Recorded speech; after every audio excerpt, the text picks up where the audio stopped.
ನಮಸ್ಕಾರ ವೀಕ್ಷಕರೇ. ಆತ ಅಲೆಮಾರಿ, ಕಾಡು ಮೇಡು ಅಲಿಯೋದೆ ಅವನ ಕಾಯಕ. ಹಾವು ಹಿಡಿದು ಪುಂಗಿನಾದದಿಂದ ಆಡಿಸುವ ಹಾವಾಡಿಗ. ಆತ ರುದ್ರಾಕ್ಷಿಧಾರಿ. ಕಾಡೇ ಅವನ ಪ್ರಪಂಚ. ಕೆದರಿದ ಜುಟ್ಟನ್ನ ಕಟ್ಟಿ ಆತ್ಮ ನಿಗ್ರಹ ಮಾಡಿಕೊಂಡಿರೋ ಸನ್ಯಾಸಿ. ಈಗಲೂ ಸಹ ಹಾವಾಡಿಗನೇ, ಸನ್ಯಾಸಿಯೇ, ಅಲೆಮಾರಿಯೇ. ಇವತ್ತೇನೋ ಕತೆ ಹೇಳ್ತಾ ಇದ್ದಾಳೆ ಅನ್ಕೊಂಡ್ರ? ಇದು ಕಥೆಯಲ್ಲ, ಸತ್ಯ. 3 ಜನ್ಮಾಂತರದ ಸ್ಟೋರಿ. Just watch it.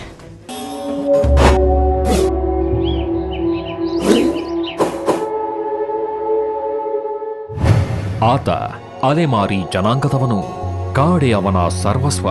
ಹೆಂಡತಿ ಮತ್ತು ಮಗುವಿನೊಡನೆ ಸಣ್ಣದೊಂದು ಗುಡಿಸಲೊಳಗೆ ಬೆಚ್ಚನೆಯ ಜೀವನ ಮಾಡ್ತಿದ್ದ.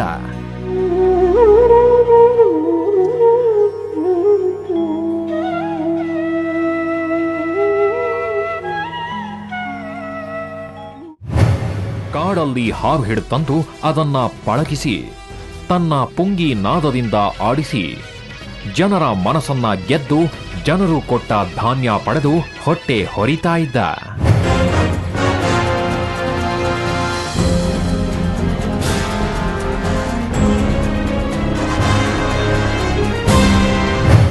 ಯಾರಿಗಾದ್ರೂ ಹಾವು ಕಚ್ಚಿದ್ರೆ ಈತನೇ ಔಷಧಿ ಕೊಟ್ಟು ಪ್ರಾಣ ಉಳಿಸ್ತಿದ್ದ.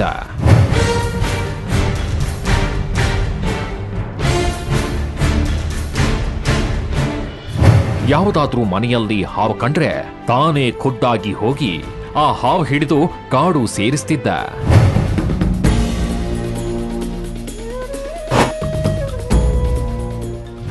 ಒಮ್ಮೆ ಸ್ಥಳೀಯ ರಾಜಕುಮಾರನಿಗೆ ಹಾವು ಕಚ್ಚಿದಾಗ ಈತನು ಅರಮನೆಗೆ ಬಂದು ರಾಜಕುಮಾರನಿಗೆ ಔಷಧೋಪಚಾರ ಮಾಡಿ ಆತನ ಪ್ರಾಣ ಉಳಿಸಿ ಅಲ್ಲಿದ್ದ ಹಾವು ಹಿಡಿದು ರಾಜನಿಂದ ಇನಾಮ್ ಕೂಡ ಪಡೆದಿದ್ದ. ಹಾವು ಹಿಡಿಯೋದು ಅವನಿಗೆ ಹಿರಿಯರಿಂದ ಬಂದ ವೃತ್ತಿ. ಅದೆಂತ ಹಾವೇ ಆದ್ರೂ ಸರಿ, ಕ್ಷಣಾರ್ಥದಲ್ಲಿ ಹಿಡಿತಿದ್ದ ಆತನಿಗೆ ಪ್ರಾಣ ಭಯವೇ ಇರಲಿಲ್ಲ. ಈತನಿಗೂ ಹಾವಿನಂತೆ ಬಿಳಿ ಇಲಿಗಳನ್ನ ಬೇಟೆಯಾಡಿ ತಿನ್ನುವುದು ಅಂದ್ರೆ ತುಂಬಾ ಇಷ್ಟ. ಕಾಡಸುಂದರಿ ತನ್ನ ಹೆಂಡತಿಯ ಜೊತೆ ಉಪ್ಪು ಖಾರ ಹಾಕಿ ಸುಟ್ಟ ಬಿಳಿ ಇಲಿಯನ್ನ ಕುಡಿಕೆ ಮದಿರೆಯ ಜೊತೆಗೆ ಸವಿಯುತ್ತಾ ಹೆಂಡತಿಯ ಪದ ಕೇಳ್ತಾ ತಾನೂ ದನಿಯಾಗ್ತಾ ಆನಂದವಾಗಿರ್ತಿದ್ದ.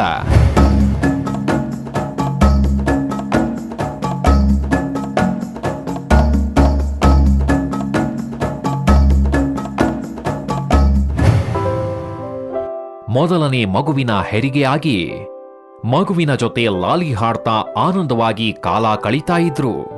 ಒಂದ್ ಕಡೆ ಕಾಯಕ, ಮತ್ತೊಂದ್ ಕಡೆ ಸಂಸಾರ. ಸುಖವಾದ ಜೀವನ ಅವನದ್ದಾಗಿತ್ತು.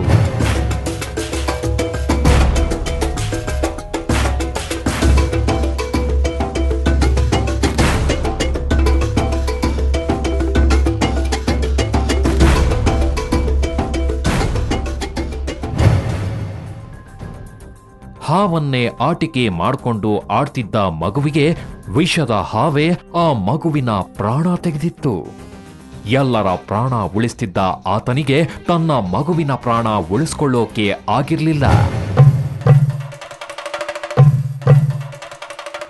ಹೀಗಿರ್ಬೇಕಾದ ಸಮಯದಲ್ಲಿ ಮತ್ತೊಂದು ಮಗು ಹೆರಿಗೆಯಲ್ಲಿ ಆತನ ಹೆಂಡತಿಗೆ ಮಗು ಅಡ್ಡ ತಿರುಗಿ ವಿಪರೀತ ತೊಂದರೆಯಾಗಿ ಮಗುವಿನ ಜೊತೆ ತಾನೂ ಕೂಡ ಸ್ವರ್ಗ ಸೇರಿದ್ಲು.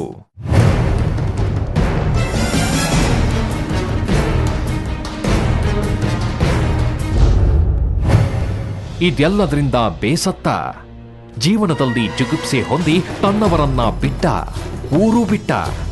ಗಡ್ಡದಾರಿಯಾಗಿ ಹುಚ್ಚನಂತೆ ಕಾಡು ಮೇಡು ಅಲೀತಾ ಸಿಕ್ಕಿದ್ದನ್ನ ತಿನ್ನೋದು, ಕತ್ತಲಾದ್ರೆ ಸಿಕ್ಕ ಜಾಗದಲ್ಲಿ ಮಲಗೋದು ಮಾಡ್ತಾ ಸನ್ಯಾಸಿಯೇ ಆಗಿಬಿಟ್ಟಿದ್ದ.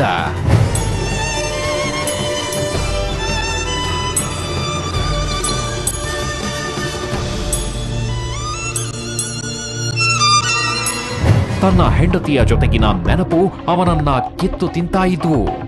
ಅದರಿಂದಾಗಿನೇ ಒಮ್ಮೆ ಕೆಟ್ಟ ಯೋಚನೆಯನ್ನು ಮಾಡಿಬಿಟ್ಟಿದ್ದ. ಆತ ಆತ್ಮಹತ್ಯೆಗೆ ಮುಂದಾದಾಗ ಅಲ್ಲಿ ಸಿಕ್ಕ ಒಬ್ಬ ಮುನಿಗಳು ಆತನಿಗೆ ಆಶೀರ್ವಾದ ಮಾಡಿ ಸನ್ಯಾಸ ದೀಕ್ಷೆಯನ್ನ ಕೊಡ್ತಾರೆ.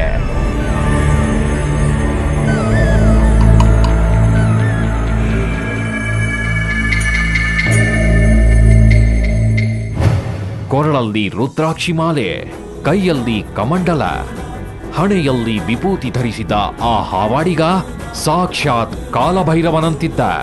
ಶಂಭೋ ಹರ ಹರ ಹರ ಮಹಾದೇವ್, ಶಂಭೋ ಹರ ಹರ ಹರ ಮಹಾದೇವ್.